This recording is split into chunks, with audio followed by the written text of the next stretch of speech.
Yo, JD here, Limitless, and we are back on F1 2021 as always. And today we have arrived at Hungary, and as usual, we'll just go gloss over this first lap, and the second lap we will go into a lot more detail. And this track is a track that I have actually always enjoyed, but it's just very, very hard to hook up. And on this game, the curbs are a very big issue around most tracks, to be honest, which I'll be doing a video a little bit later on. But around here, going at the top of this hill, you really have to not mount this right curb, break in a straight line, and then take as much curb on the inside, and then it's okay. But if you take too much curb on the right, then your lap is pretty much done. And for me this time, going through that chicane there, I really missed the right-hander inside. I lost half a tenth going through there.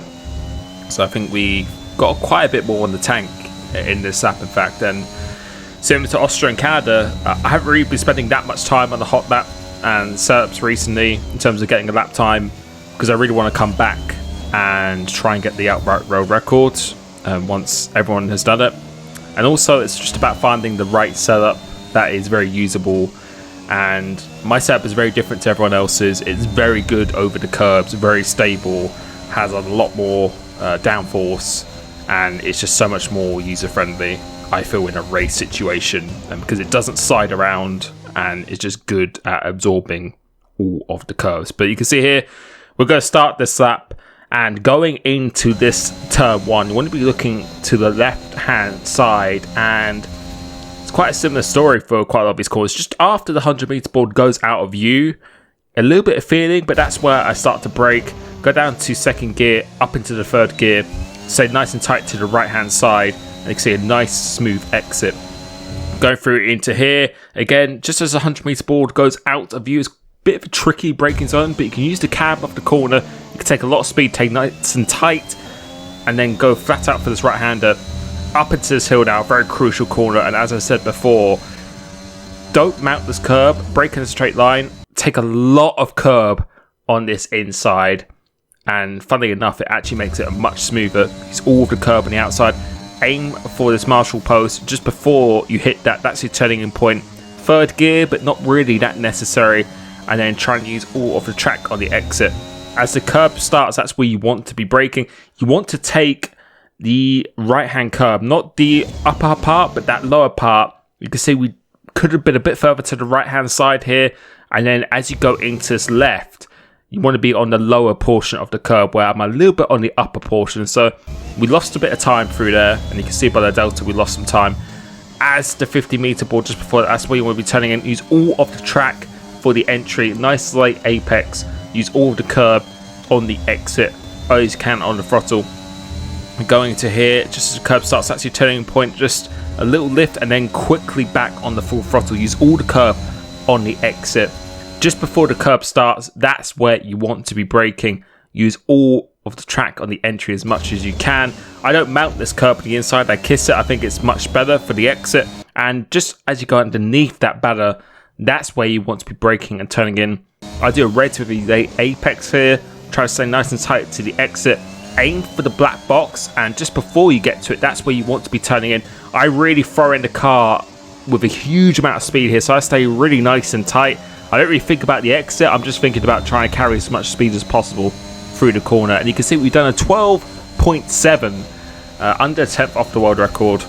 And again, I'm very, very happy with that. The setups I make are purely to be usable and to not slide and be good over the curbs. And you can see just under 10th from Ronha.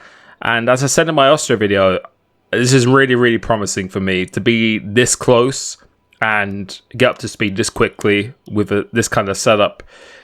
It's really, really good. I'm really looking forward to races. And you can see here, 11 wings. Everyone else was using 10-11. I like to go for the higher aero. Again, focusing more on the online setup. 80 for the on throttle, just to make it easier. And then the off throttle is actually very high, because when you go off it, you don't want the car to over rotate. So going towards much more of a lock setup for the off throttle. Here for the camber, this time not all the way to the right. You want the car to be a little bit loose, going through the high speed, because you need that change of direction. You can see the rear camber is pretty high, and the front toe is always going to be about 0.8 or 0.7 at the very most. As we go into suspension, quite a lot of the rotation is in that suspension, so the 1.6, so it's still going to be quite good over the curbs. 2.8, 2.7 or 2.9 for the roll bar is typically what I always use, and it's a sweet spot for me. 2.7 ride height I feel is the best one that I've used so far. 156, and then for the tire pressures all the way to the right for the rear, just to get that maximum grip and responsiveness. And the fronts are not all the way to the left because I don't want the car to over rotate in the slow speed corners, and I also want the straight line speed to be raised as much as possible since I'm using 11 wings. So this setup here I feel is very, very good. It works incredibly well online, and as I said, with these setups, they're not purely for just the one lap speed, because there's some other setups I've tried that are very, very good at change of direction but incredibly loose in the rear, and with TT it's just all about getting that one lap, whereas I'd rather have a lap that I can just do consistently all the time. And I think you'll be able to see that with the race director. As we pulled out of this, you'll be able to see at the bottom here how consistent I was doing laps in the 12s, and you can see my theoretical is the same as what I did. But yeah, I think we lost a bit of time in that middle sector because of that chicane. I think it would have been a high 6 definitely if he didn't do that, but see, we were doing the 12s pretty consistently, which is really what you want to do. So I hope you found this useful, hope you're enjoying the game, and I'll catch you soon. Peace.